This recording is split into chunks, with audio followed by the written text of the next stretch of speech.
Piping bags. So these are the piping bags that I like to use. It's quite big. I know that.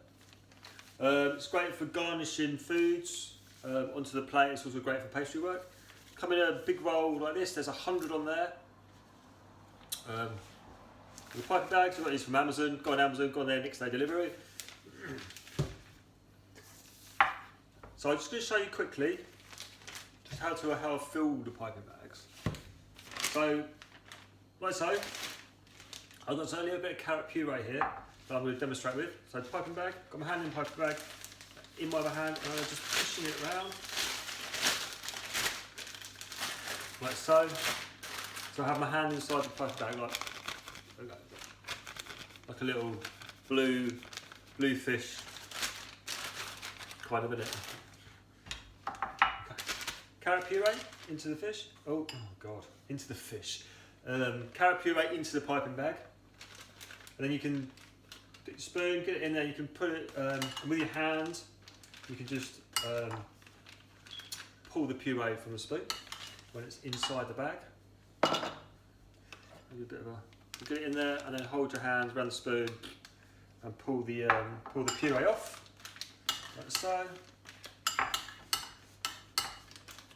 That one in there, a little bit going there as well. Lovely. Then what I like to do, then what you need to do is pull the tops up. You've got your puree in the bag. And then another nifty little trick is, if you lay it down, lay your bag down, then get a spoon of some sort, like this, for example. And then if you just push the ingredients, push the puree down inside the piping bag to get it all in there, nice and even. And then you can just twist it from the top, give it a few twists, like so, and then just tie it off in a simple little knots. So, and then just put it down.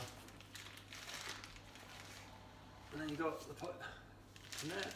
Now what I also like to do is, I just like to snip off the excess there. There you have the filled piping bag. And then when it comes to using the piping bag, just snip off the end of the piping bag, and then you can use it to garnish your plates of food or whatever. Or if you've got maybe mashed potato, you might have a bit of mashed potato in there. And then the mashed potato maybe cut a bigger hole. So you've got cut it different. The further up it goes, the bigger the holes will be. So that's the piping bag that we like to use. And that's the piping bag ready to go, full of carrot puree. Thank you very much.